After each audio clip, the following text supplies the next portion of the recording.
Welcome to the HCI family of podcasts. We're your source for personal, professional, and organizational growth and development. We share our own original research, explore industry trends, and interview executives and thought leaders from across the globe. Join us for practitioner-oriented content around all things leadership, HR, talent management, organizational development, and change management.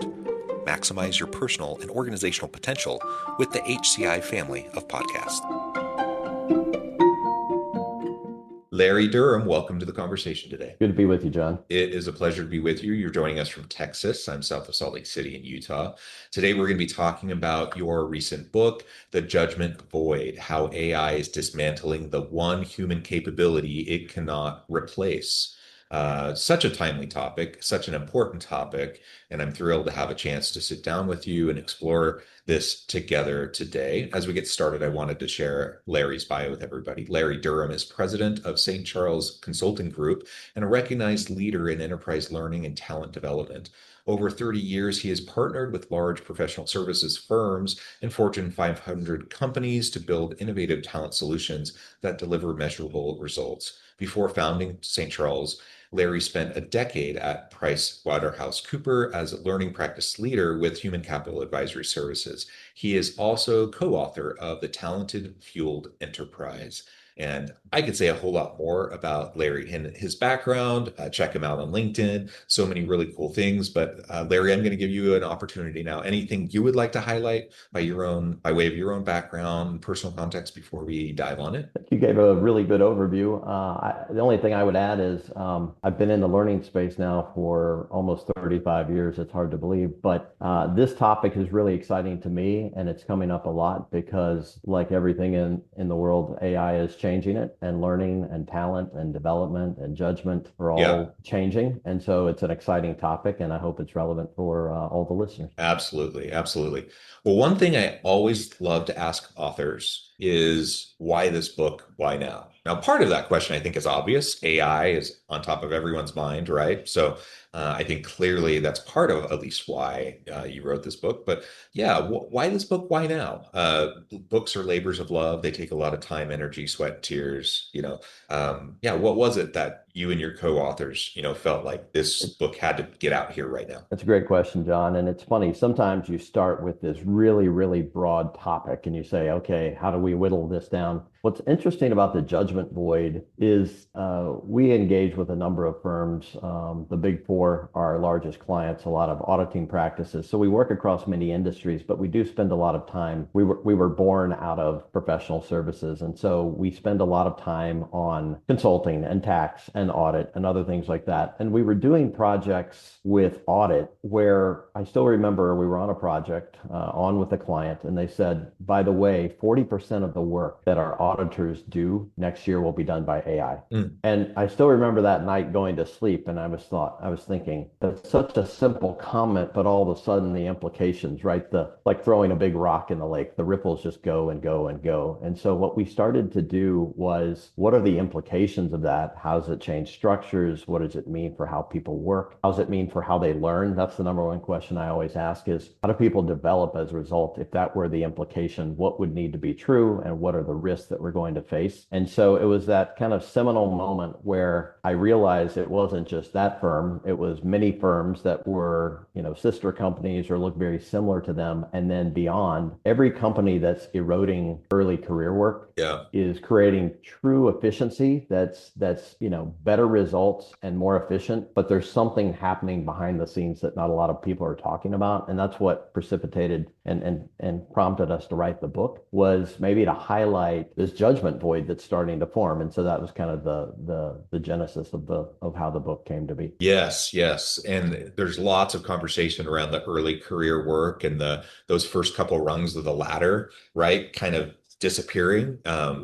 And there's lots of hand wringing, around like, what does that mean? What do we do about it? What's to blame? There's recent, research studies out there that are, I'm thinking of one that just came out recently that's, arguing, no, it's not AI to blame. It's actually remote work that's to blame. And so there's like this tension, this push and pull, between competing arguments. And we can hem and haw over like the different reasons, but absolutely AI is a big part of it, and is COVID and remote work part of it? Probably. I've looked at that study and I'm thinking, it's a little bit it's a overly simplified take to suggest that that study shows remote work is the cause and not AI, for example. Right. Right. But the point is, that ultimately, regardless, nobody's questioning the fact that the first couple rungs of the career ladder are starting to disappear, and it's troubling. It's very, very troubling for a variety of reasons. And so I know in your book you talk about the organizational pyramid, or we've had for all the stages of the Industrial Revolution, we've had this structure that has really defined organizations, and for decades that has primarily been what we've seen. And in recent decades, even pre-COVID, pre-AI, we've started to see a flattening of that pyramid.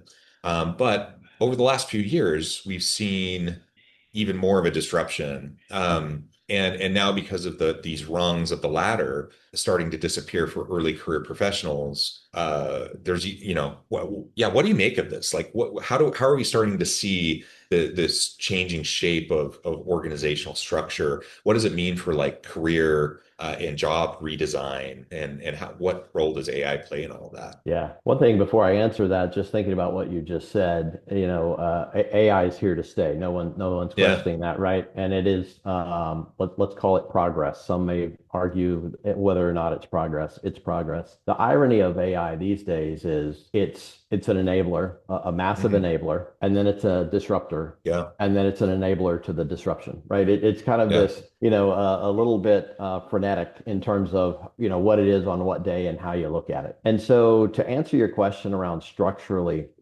we always, I think human nature looks at something like this and we say, this is great, it's going to be fun, and it's going to change 20% of what we do, right? And then all of a sudden you say, well, wait a minute, our structure is changing. And what does this look like? We'll keep the same structure, we'll have the same processes, we'll have the same objectives, and we'll sprinkle some AI on it, and we'll be more efficient, and everyone will be happy. Right. What we found was, let me address something that we talk about in the book. When we work with a lot of firms, there's four dimensions that humans brought to the process to get work done. And one was you had to have declarative knowledge. You had to know things. You had to have procedural tasks. You had to know how to apply those standards and that knowledge to do things, right? That could be process and task and other things like that. That's where L&D and others spend most of their time. Do you know it and can you do it? Do you know it? Can you do it? Do you know it? Can you do it? That's great. All of a sudden, we're in a world. Well, let me tell you what the last two are. The other two are judgment. When there's ambiguity and struggle, and I have to make hard decisions, and my mental models and my Yeah. pattern recognition to be able to make judgments in the absence of clarity. What does judgment look like? And then finally, relationships. Ironically, we've spent the last 50 years focused on the first two in L&D, and these latter two were happening, but they were happening through the work. And Right. so, the 70-20-10 or whatever model you want to throw out there for L&D practitioners was we were getting free development through this struggle of work, and people were developing judgment by making mistakes. If you've ever raised children, you know how this goes, right? You've got 18 years for them to fail and make mistakes and build good judgment.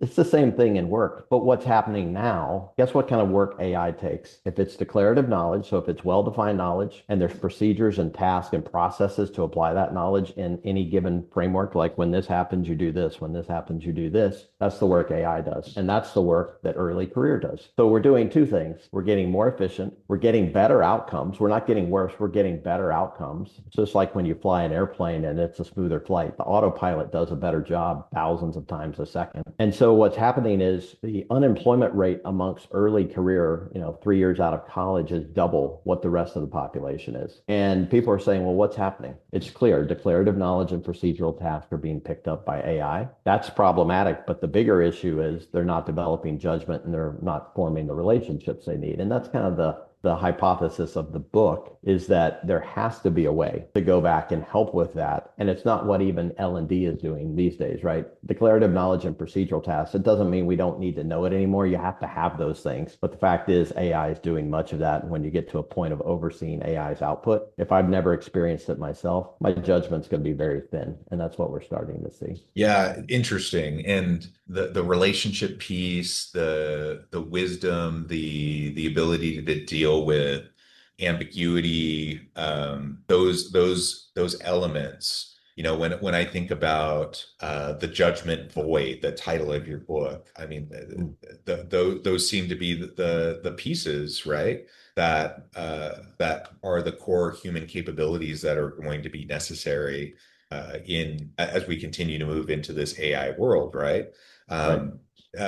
Talk more about that. Like, so clearly, we have this reshaping of the workforce. We have the changing. There's going to be job displacement, of course. We have changing structures of work, different workflows. We have agentic AI. We have early career stuff that we have to be concerned about, and you just address some of that. There's lots of questions around that. But the good news is, with all of this, there's still core human elements that, at least to date, AI cannot replicate. Like there is, with all the artistic capabilities that AI has, or Right. the best AI can actually do a decent job with like poetry and like artistic stuff or music, or like it can do some of that pretty well, actually, but it doesn't actually have taste. Like it can't actually judge what's Yeah. good or not. Yeah. Like you have to have people in the loop to like actually guide it towards good, Yes. and so like we will continually need to have people with good judgment, and Yes. we will continually need to have people with relationships, and business is about relationships, and relationships are built on trust, Yes. and all of that is a very human endeavor, right? Yes, that's absolutely right. As I was writing this book, I didn't put it in the book with my partners that I wrote it with, but as we were thinking about what's changing, AI is so compelling. I still remember ChatGPT coming out. I think it was November, December of 22. Yeah. And people would be like, you go to a party or a social event, people would be like, I put this prompt in and here's what it gave me. And it was so compelling, right? I think we were mesmerized by the method of how it came back and said something so provocative and convincing. But abundantly, it was wrong in the early days, and it's gotten better and better and better. And sometimes I think individuals feel like, well, it's going to get better, and it's just going to keep eating up more and more of the work. The judgment piece, that is the dismantling of the one thing it can't replace. That's the subtitle of the book. I'll say it today. It's if for those who really appreciate AI, it's a probabilistic model. Yeah. It can take tasks, it can take standards, it can apply those two things. It can be creative. In fact, the visualizations that it's creating today, the decision tools, the everything you can create from it is exceptionally. I mean, we can do far better than we ever did before. The Yeah. one thing it can't do is when there's ambiguity, make a decision. We've all been doing it, right? You're either on Claude or Grok or whatever you're using, ChatGPT, Copilot. You're on there, you're typing along, and you're like, this thing is an expert. It's just giving me incredible things. And then all of a sudden it says something off the wall, right? That and you realize again, wait a minute, this thing does not comprehend, right? It's It's it's it's different than the human mind, and it it, it's always will it, be. it's amazing until it's not, right? That all of a sudden it just goes off the wall, and then you're just like, oh, right, this actually doesn't know what it's doing. Right. It'd be like if you went to the doctor and it's giving you all this sage wisdom and advice and years of experience, and then all of a sudden it just throws an out of the, an incomprehensible comment to you. It would discredit what that looks like. I think AI is incredibly good. It's disruptive in the sense that I think, let's be honest, for the last 50 years, as most of us being knowledge workers.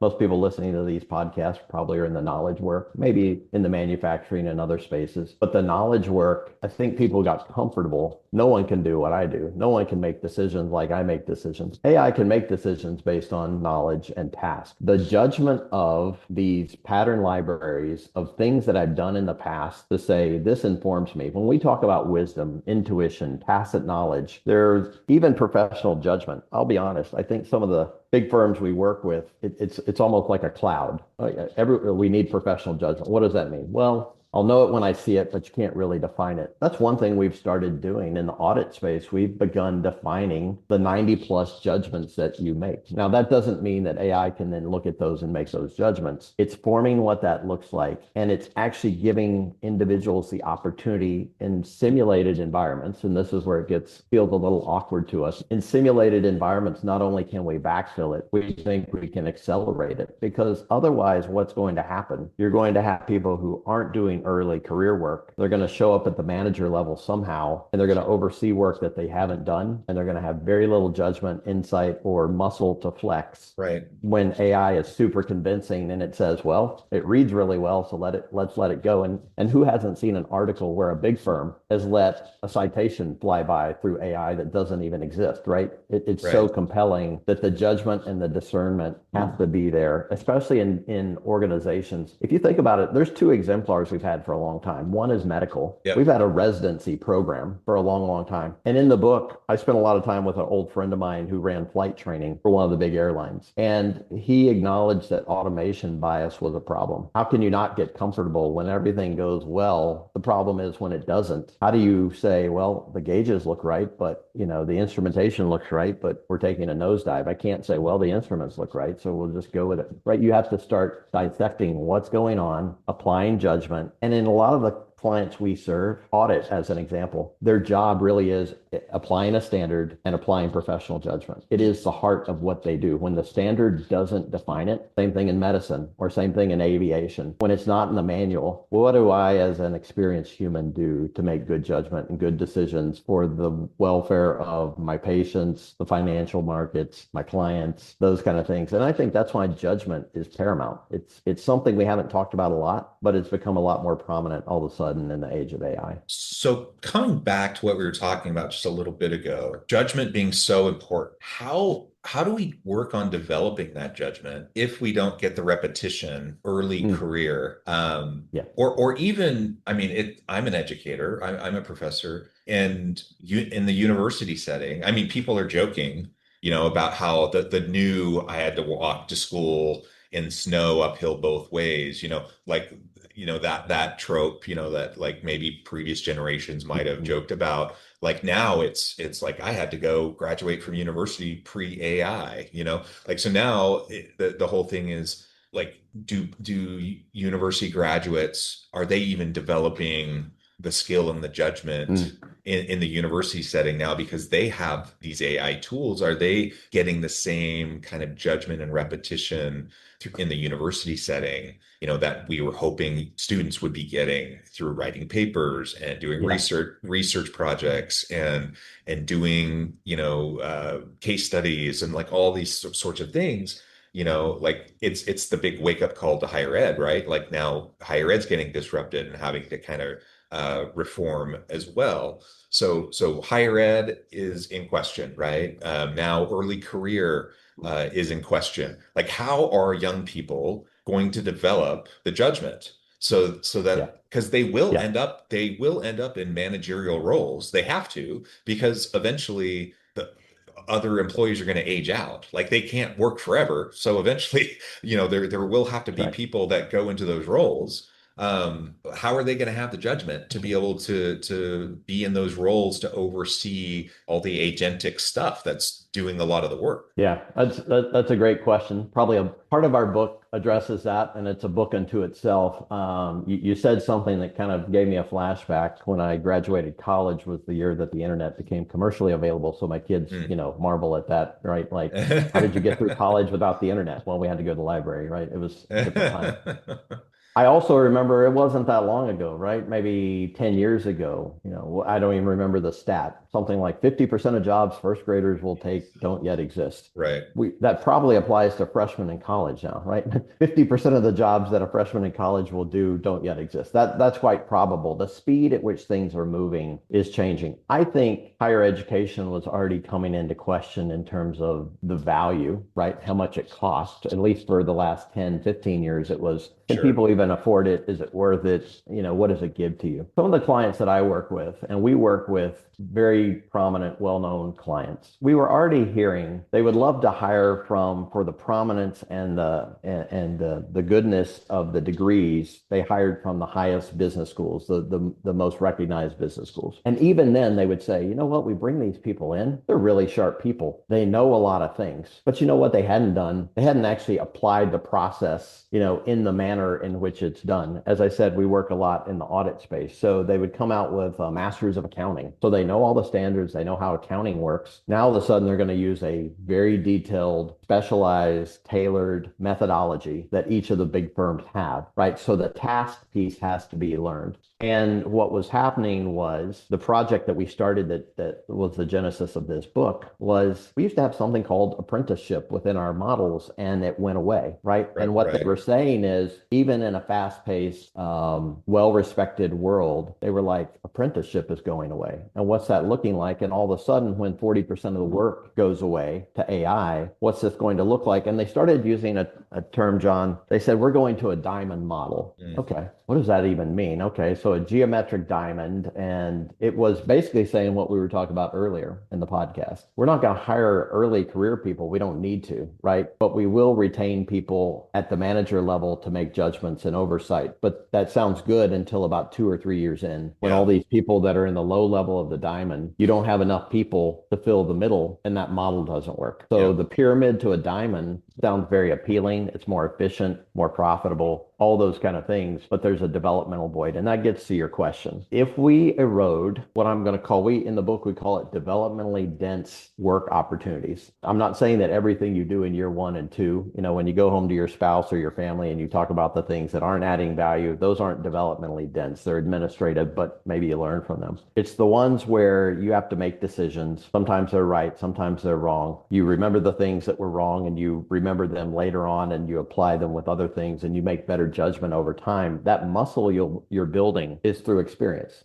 The experience is the best teacher still holds true. Yeah. I think what's going to happen is, and there's a section in the book about this on synthetic work. Strangely enough, I think a 4-year degree, 4 years worth of knowledge to get to the end and say, okay, now I need to really roll up my sleeves and figure out the task and the judgment, the relationship piece. It's all moving back. And so what's happening is there's likely organizations partnering up with institutions Hmm. to immerse people in what feels like consequential real work, just like a flight simulator or a residency or something like that. Yeah. When I show up, I'm not like, I'm full of knowledge. What task do you want me to do? And then, what do I need to do with AI? I think it's going to have to be a hybrid where we're immersing people in the work much earlier, giving them opportunity. One of the things that we're doing, and it's the most consequential, there's a lot of simulations out there today, and AI is making it easier for that. Hmm. To actually use simulations to give experiences, not just through experience, but giving edge cases and testing where you have bias. And when you Mm. get pressure, how do you react? Actually demonstrating that judgment can be developed through simulations. And this is so far from where we've been in the past, because usually I'd say, John, take a test. Is it A, B, Right. C, D? If you get 70% of them right, that's good enough. We'll move on, right? That's kind of that continuing education model. Now we're saying there's a range of tolerance, but really what I want to know is that you demonstrate that you're thinking about it and how you think about it and recognizing where you have deficiencies and how your judgments come to be, what we call heuristics, the Hmm. Hmm. metacognitive way of how I make decisions. That's a lot of what we're building right now in our simulations and rolling out to clients so that they can then say,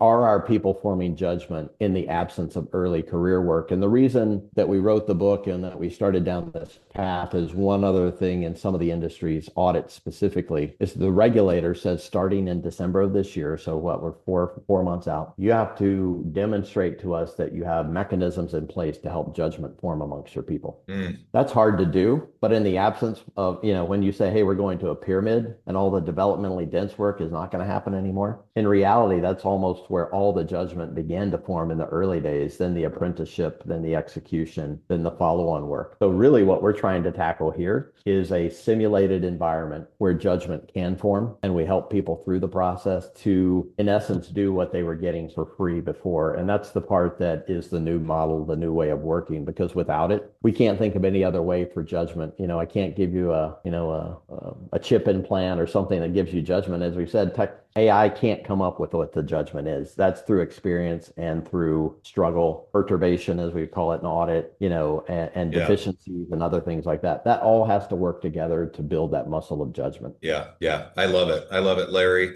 And I think from an educational standpoint, we are right in sync exactly where my thinking is and where I feel like academic programs and universities need to be going as well. Whole nother topic that I think we probably should continue the conversation another day. But I note the time. I need to let you go. Before we wrap things up for today, I wanted to give you a chance to share with the audience how they can connect with you, find out more about your work, where they can find your book, and then give us the final word for today. Absolutely. You can reach me. Just go out on LinkedIn, Larry Durham. I'm with St. Charles Consulting Group. You'll find me there. You can also find a link to our website, a link to The Judgment Void. It's a free book. This was a topic that we felt was really important. A lot of people just want an ebook. I won't say it's an easy read, but it's a necessary read. So go out and get a copy of it. Feel free to share it. I think there's a lot of insights. I'm always open to feedback. We would love to hear your feedback on the book. I'm sure there may be a counterpart or a sequel to it at some point as we expound on each of these topics. Last thing I would say is no matter what industry you're in, step back for a moment. As I said before, I think human nature is we replicate what we do today in the same environment with the same people in the same process in the same ways. Think about how much of what we do today is knowledge and procedural tasks, and what are we doing for judgment in an environment where judgment and relationships are under pressure because AI is taking on a lot of the work. And I think that's going to be the uniquely human things that we need to focus on. And I would encourage you to take a close look at your organization. And if we can help, we'd love to do so. And really appreciate the time, John, for being on the podcast today. Awesome. Thanks, Larry. It's been a real pleasure. I encourage the audience to reach out, get connected, find out more about what Larry and his team can do for you. Check out the book. And as always, I hope everyone can stay healthy and safe, that you can find meaning and purpose at work each and every day. And I hope you all have a great week.